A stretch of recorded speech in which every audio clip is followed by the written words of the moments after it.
নমস্কার বন্ধুরা, আপনারা সবাই কেমন আছেন?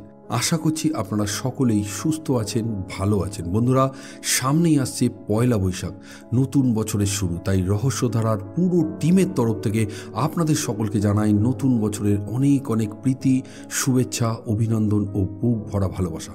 নতুন বছরের প্রত্যেকটা দিন আপনাদের ভীষণ ভালো কাটুক, আনন্দে কাটুক, এবং তার সঙ্গে সঙ্গে আশা করব সেই প্রথম দিন থেকে যেইভাবে আপনারা আমাদের পাশে ছিলেন, আগামী দিনগুলোতেও ঠিক সেইভাবেই আপনাদেরকে পাশে পাবো। যাই হোক বন্ধুরা, আজকে আপনারা শুনবেন 15তম এপিসোড, এবং আমি কণ্ঠে আছি অলোক চক্রবর্তী।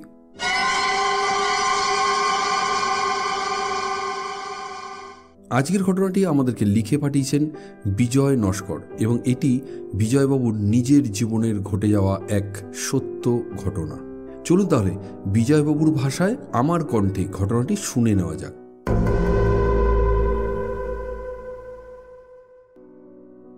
আমি তখন ফ্যামিলিকে নিয়ে নিউ গড়িয়া থাকতাম।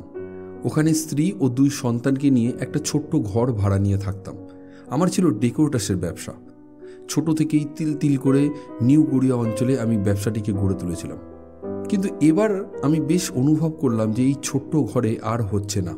এবার একটা বড় ঘর নিতেই হবে, যেখানে একই জায়গায় ফ্যামিলিও থাকবে এবং আমি মালপত্রগুলোও রাখতে পারবো। সে কারণে আমি আশেপাশে পাড়ার ব্রোকারদের সঙ্গে কথা বলতে লাগলাম, যদি তাদের কাছে কিছু ভালো বড় ঘর পাওয়া যায়। তারা বেশ কয়েকটা ঘর দেখায়ও আমাকে, কিন্তু কোনোটার ভাড়া বেশি, আবার কোনোটা হয়তো বেশি দূর হয়ে যাচ্ছে। ওদিকে আবার ছেলে মেয়েদের স্কুলের ব্যাপারটাও তো দেখতে হবে, তাই না? যাই হোক, এভাবেই বেশ কয়েকটা দিন পার হয়ে গেল। অবশেষে আমার সঙ্গে দেখা হলো অরুণেশ কাঞ্জিলাল নামক একজন ভদ্রলোকের সাথে। আর এখান থেকেই কিন্তু আজকের ঘটনার সূত্রপাত।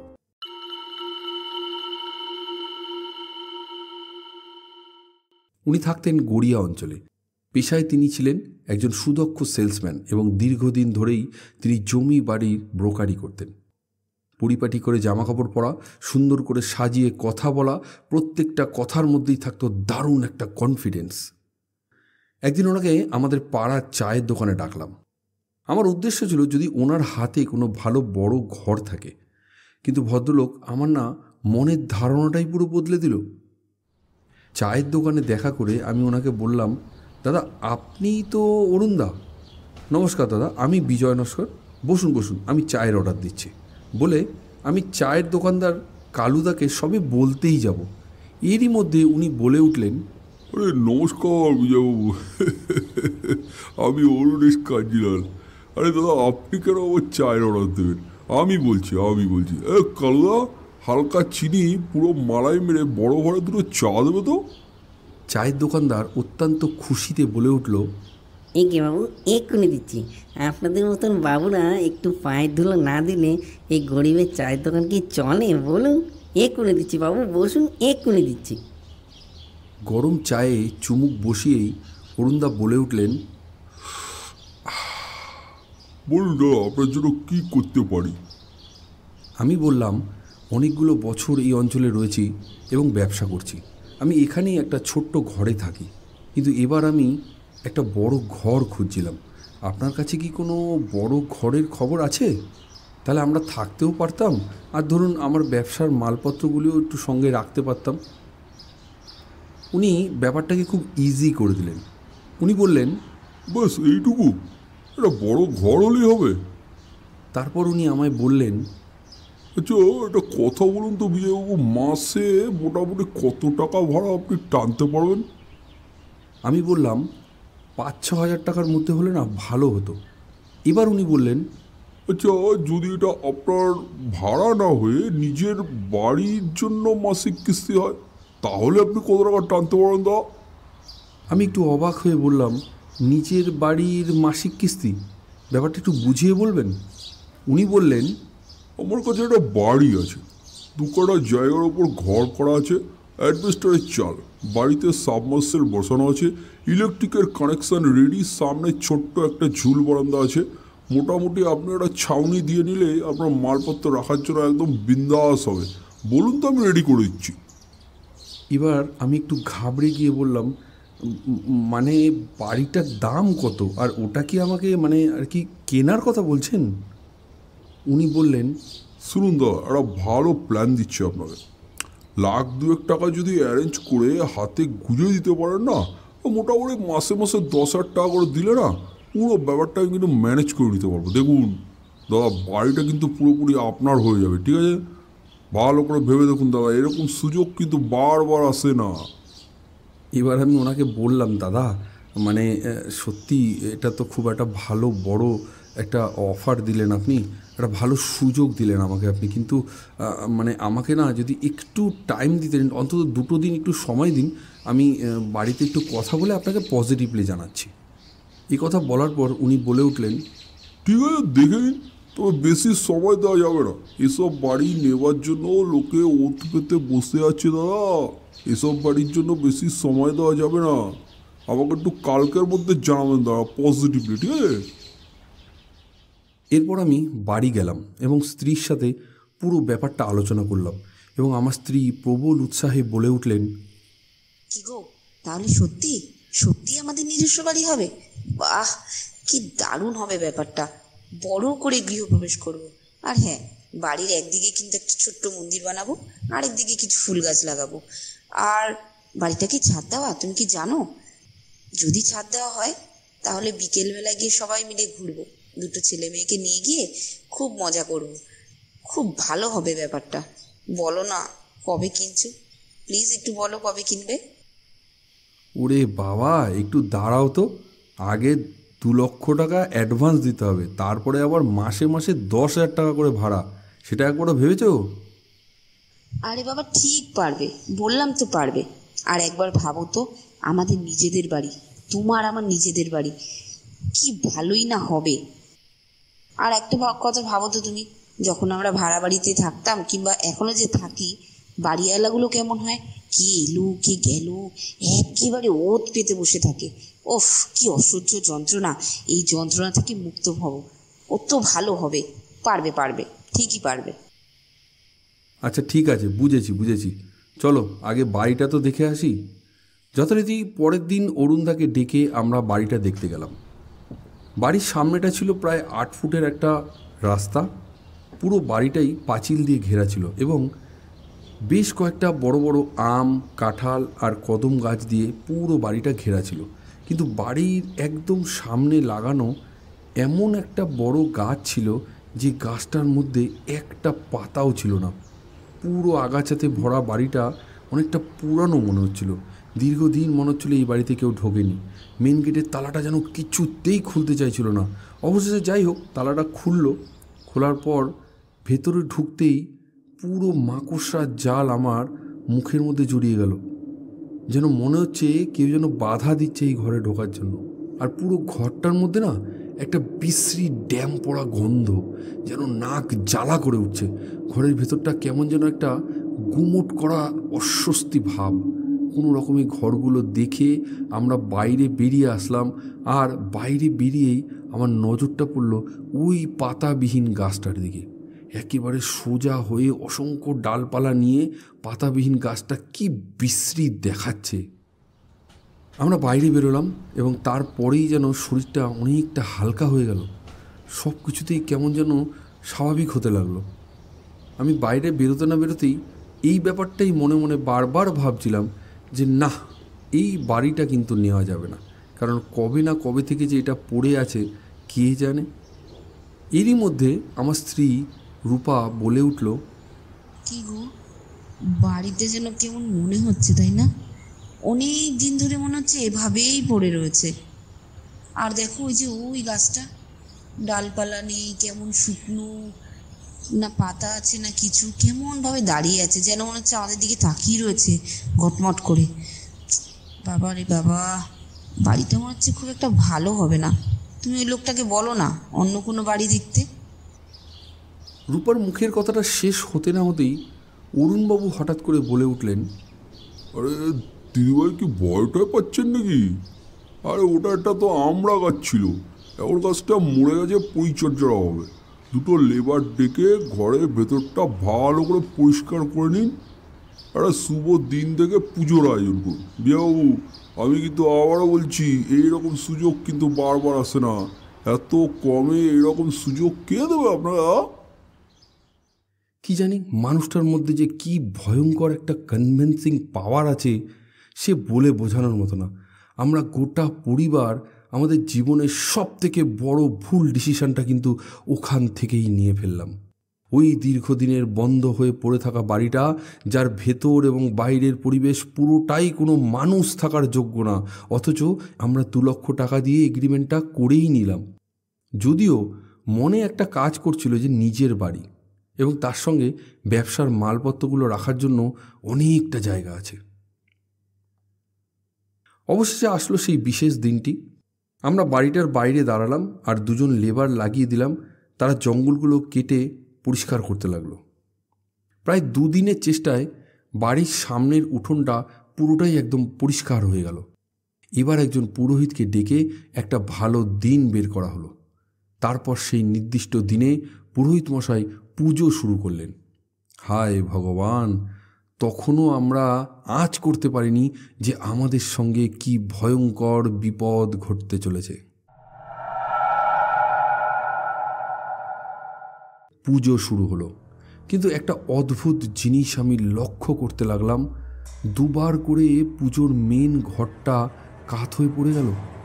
ঠাকুরমশাই তাড়াতাড়ি করে জল এনে ঘট বসিয়ে আবার পুজো শুরু করলেন।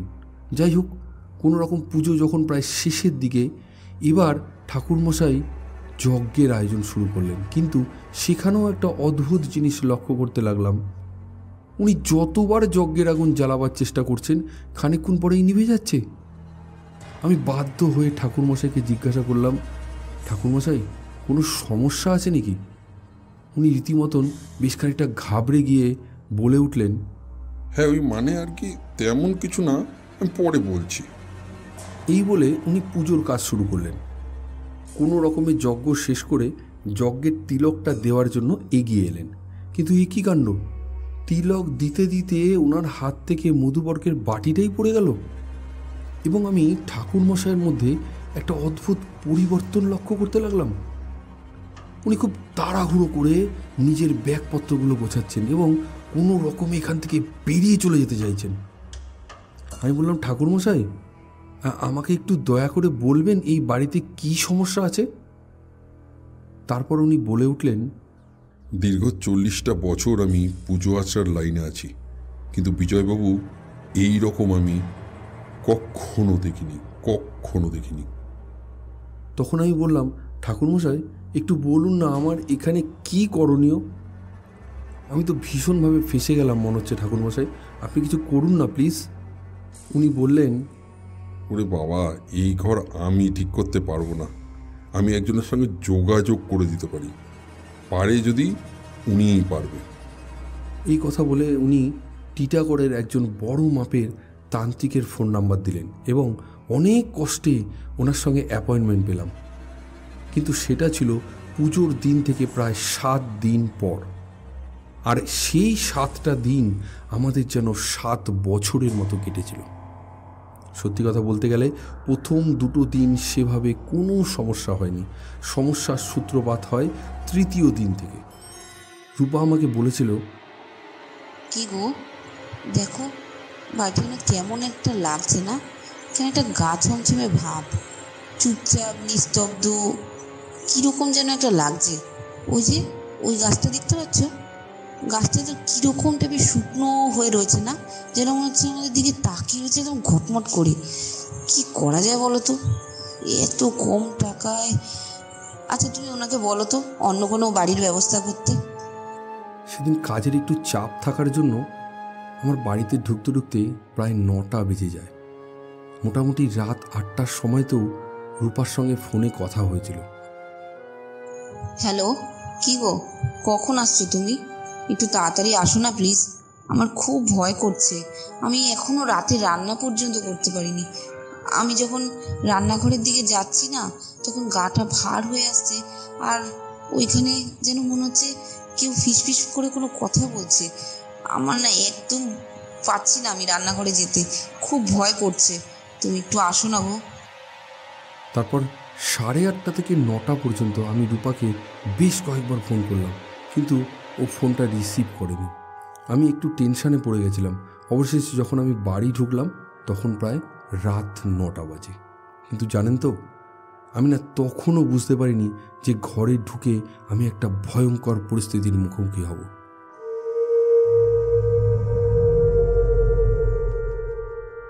প্রতিদিন আমার বাড়ি ঢোকার সময় গেট খোলার আওয়াজ পেয়েই মেয়ে আর ছেলেটা দৌড়ে এসে আমাকে জড়িয়ে ধরে, পাপা এসেছে, পাপা এসেছে, পাপা এসেছে। কিন্তু আজকে শুধু মেয়েটা দৌড়ে আসলো এবং কাঁদতে কাঁদতে আমায় এসে বলল, বাবা তুমি এসেছো, দেখো মা কেমন ভাবে বসে আছে, চুল ছিঁড়ে চোখগুলো বড় বড় করে। চলো না আমরা ওই আগের ঘরটাতে চলে যাই। বাবা চলো ওই আগের ঘরটাতে চলে যাই, আমরা আর এখানে থাকবো না। আমি বললাম সব ঠিক হয়ে যাবে, আগে আমাকে দেখতে তো দে, আর ভাই কোথায়? এই কথা বলতে বলতে আমি ঘরের ভেতরে ঢুকতেই যাব, কিন্তু হায় ভগবান, আমি তখনও বুঝতে পারিনি যে আমার এত বড় একটা ক্ষতি হয়ে গেল। ঘরে ঢুকে দেখি ওখানকার পরিবেশটাই পুরো আলাদা। খাটের এক কোণে ছেলেটা কাঁদতে কাঁদতে ঘুমিয়ে পড়েছে, আর রূপা, হে ভগবান, রূপার দিকে তাকানো যাচ্ছে না। ওর চোখ মুখগুলো যেন পুরো অচেনা হয়ে গেছে। খাটের ওপরে পা দুটোকে মেলে চুলটা ছেড়ে সোজা হয়ে বসে শুধু দুলছে, চোখগুলো যেন ঠিকরে বেরিয়ে আসছে। আর ওর কপালে সিঁদুরের ফোঁটাটা সারা মুখটাকে যেন লাল করে ফেলেছে। ওকে দেখে রীতিমতো ভয় লাগছে। আমি বুঝতে পারলাম যে রূপা পুরোপুরি ফসিস্ট হয়ে গেছে। আর তার সঙ্গে আরও বুঝলাম যে আজকে এই দেরি করে বাড়ি আসাটা আমার যে কত বড় ভুল হয়েছে।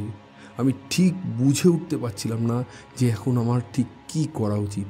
এদিকে দুটো বাচ্চা ঘরে, তার মধ্যে এই অভিশপ্ত বাড়ি, এদিকে আবার আমরা নতুন এসেছি, আশেপাশের কোনো লোকজনের সাথে সেভাবে কোনো আলাপ নেই। উফ ভগবান, এ কী ভয়ানক পরিস্থিতি! না, এইভাবে ভয় পেলে হবে না।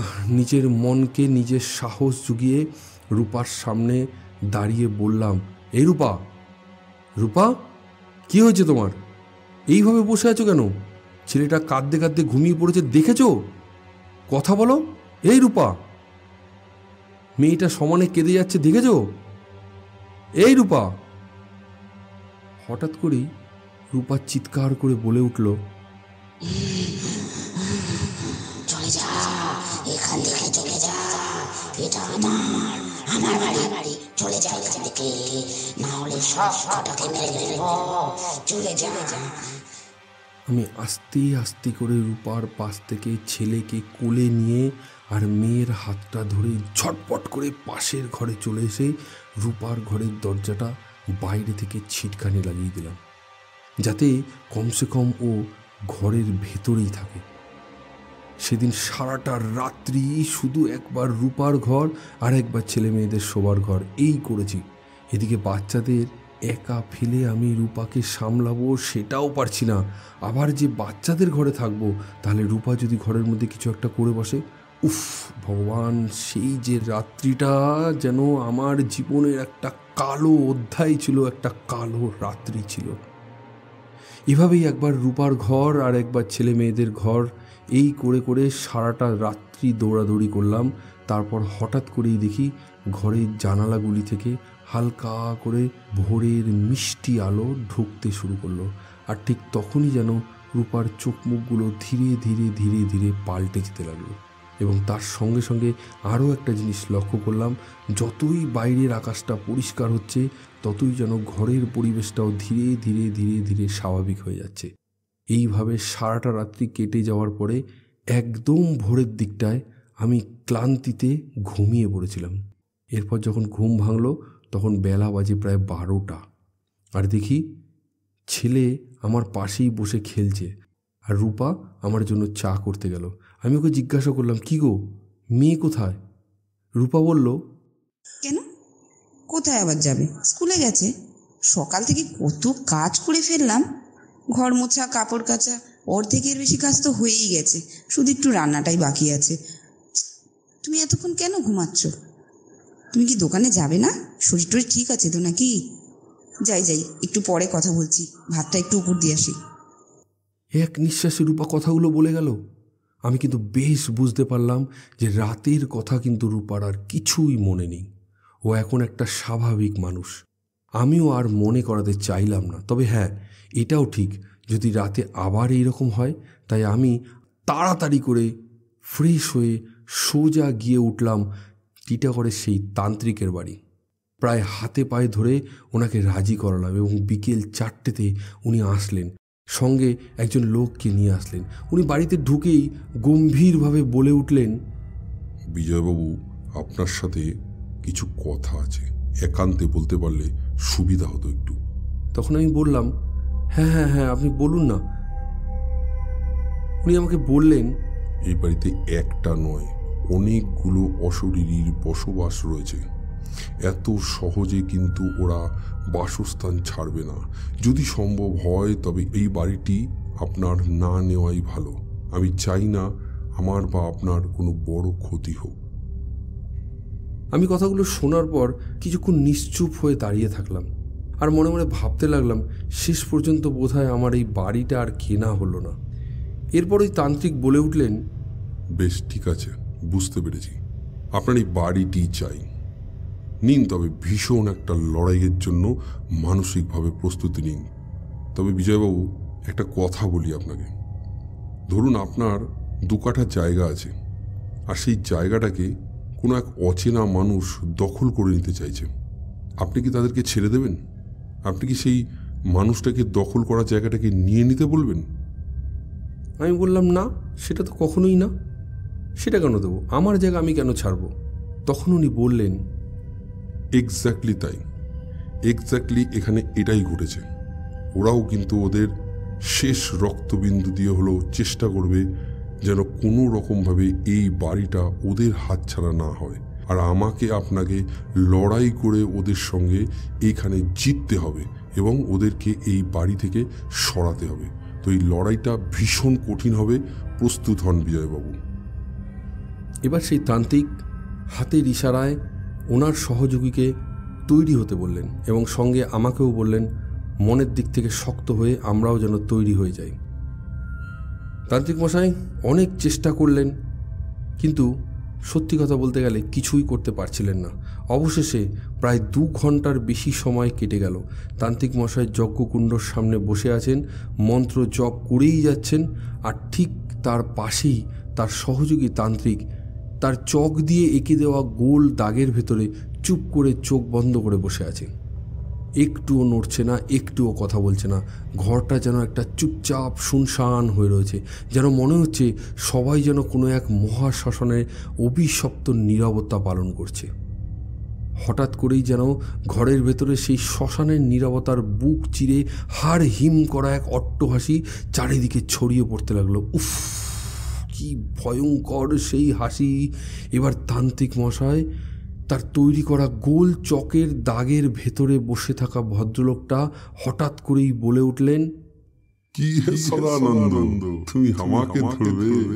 আমাকে ধরতে এসেছো? শুনো বেটা, আমি এখানে থাকতে চাই না। আমার অনেক কাম অধুরা আছে। বলো, তুমি কি আমার একটা কাম করে দিবে? আমি সবাইকে নিয়ে এখান থেকে চলে যাব। তখন তান্ত্রিক মশাই বলল, দেখুন, আমি আপনাদের সাথে লড়াই করতে আসিনি। কার শক্তি বেশি, কার শক্তি কম সেটাও দেখতে আসিনি। আমি চাই এই বাড়ির মালিক বিজয়বাবু ও তার পরিবার যেন এই বাড়িতে শান্তিতে থাকতে পারে। আর আপনারা এই বাড়ি ছেড়ে চলে যান। আপনাদের আত্মার সর্বত্র শান্তি কামনা করি। তখন আবার সেই এন্টিটিটি বলে উঠল, কি বলছিস? এটা বিজয়বাবুর বাড়ি? এটা তো আমার বাড়ি আছে রে বেটা। কিন্তু কয়েক মিনিটের মধ্যে সব কিছু যেন চুপচাপ হয়ে গেল। কেউ কোনো সাউন্ড দিচ্ছে না, কোনো জায়গায় কোনো কথা নেই, সব আবার চুপচাপ। এরই মধ্যে তান্ত্রিক তার ব্যাগ থেকে ছোট্ট একটা মাটির ঘট বের করলেন, যার মুখটা লাল কাপড় দিয়ে ঢাকা ছিল। এবার তান্ত্রিক প্রচণ্ড রেগে গিয়ে বললেন, যদি বিজয়বাবু এখানে না থাকতে পারে তাহলে আপনারাও এখানে থাকতে পারবেন না। এই কথা বলে উনি মাটির ঘটের কাপড়টা জাস্ট খুলতেই যাবেন, সঙ্গে সঙ্গে আবার একটা হাসির শব্দ। ঠিক আছে, আমি চলে যাচ্ছি। আমার একটা কাম করে দে, ওই বাড়ির উত্তর দিশা में ना একটা আমার গাছ আছে, वो गाछ के नीचे में मेरा दो कीमती सामान है, उसको उठा के मुझे वापस कर दे बेटा। मुझे यहाँ रहने का कोई मतलब नहीं, मैं यहाँ सबको लेकर के चले যাচ্ছি। সঙ্গে সঙ্গে তান্ত্রিক আমাকে ইশারা করে ওই গাছের গোড়ায় গিয়ে ওটাকে খুঁজতে বললেন। আমিও সঙ্গে সঙ্গে গাছের চারিপাশে খুঁজতে লাগলাম, কিন্তু কোথায়? এখানে তো কোনো কিছুই নেই। তারপর আমি মাটি খোঁড়া শুরু করলাম এবং বেশ খানিকটা মাটি খোঁড়ার পর দেখলাম ছোট্ট ছোট্ট দুটো হাড়ের টুকরো অতি যত্ন করে রাখা রয়েছে। সঙ্গে সঙ্গে আমি হাড় দুটোকে নিয়ে বাড়ির বাইরে 3 রাস্তার মোড়ে রেখে আসলাম। কিন্তু যতক্ষণ ওটা আমার হাতে ছিল, বিশ্বাস করুন, আমি পুরো স্পষ্ট ফিল করলাম আমার পেছনে কারা যেন ওটাকে নেওয়ার জন্য ছটপট করছে। এবং ওটাকে রেখে আসার পর থেকেই পুরো শরীরটা যেন হালকা হয়ে গেল, পুরো বাড়িটা যেন অন্যরকম হয়ে গেল। এবং এই ঘটনার পর থেকে আজ অনেকগুলো বছর হয়ে গেছে, আর কখনো এই বাড়িতে কোনো সমস্যা হয়নি, কোনো সমস্যা আমি ফিল করিনি। কিন্তু এখন প্রশ্ন হলো, মাটি খুললেই যে ওই গাছের তলা থেকে হাড়গুলো বেরিয়ে আসবে, এটা তো আমি জানতাম না। তাহলে ওই সময় ওটা আমি কি করে করতে পারলাম? এই প্রশ্নের উত্তর আজও আমি পেলাম না। রহস্যধারা শ্রোতা বন্ধুদেরকে আমার এই একটাই রিকোয়েস্ট, যদি এই প্রশ্নের উত্তরে আপনাদের কোনো বক্তব্য থাকে তাহলে অবশ্যই কমেন্ট বক্সে জানাবেন। তো বন্ধুরা, এটাই ছিল আজকের ঘটনা। সত্যি আমারও মনে এই প্রশ্নটাই আসছে যে বিজয়বাবুকে কে ইনস্ট্রাকশনটা দিল যে মাটি খুললেই এই জিনিসটা পাওয়া যেতে পারে। যাই হোক, আমার পার্সোনালি মনে হয় যে চরম বিপদের মুহূর্তে অনেক সময় অনেকের উপস্থিত বুদ্ধি দারুণভাবে কাজ করে যায় এবং তার জন্যই সেই মানুষটা কিন্তু ওই চরম বিপদ থেকে রক্ষা পেয়ে যায়। এক্ষেত্রেও মনে হয় সেটাই হয়েছে বিজয়বাবুর সঙ্গে। সে যাই হোক, অনেক দিন পর একটা অসাধারণ স্টোরি উপহার পেলাম বিজয়বাবুর কাছ থেকে। ভালো থাকুন বিজয়বাবু, আপনিও আপনার পরিবার আমাদের সাথে জুড়ে থাকুন। আজকে তাহলে এখানেই শেষ করছি। ফিরে আসছি আগামী শুক্রবার ঠিক রাত 9টায়। ধন্যবাদ, শুভরাত্রি।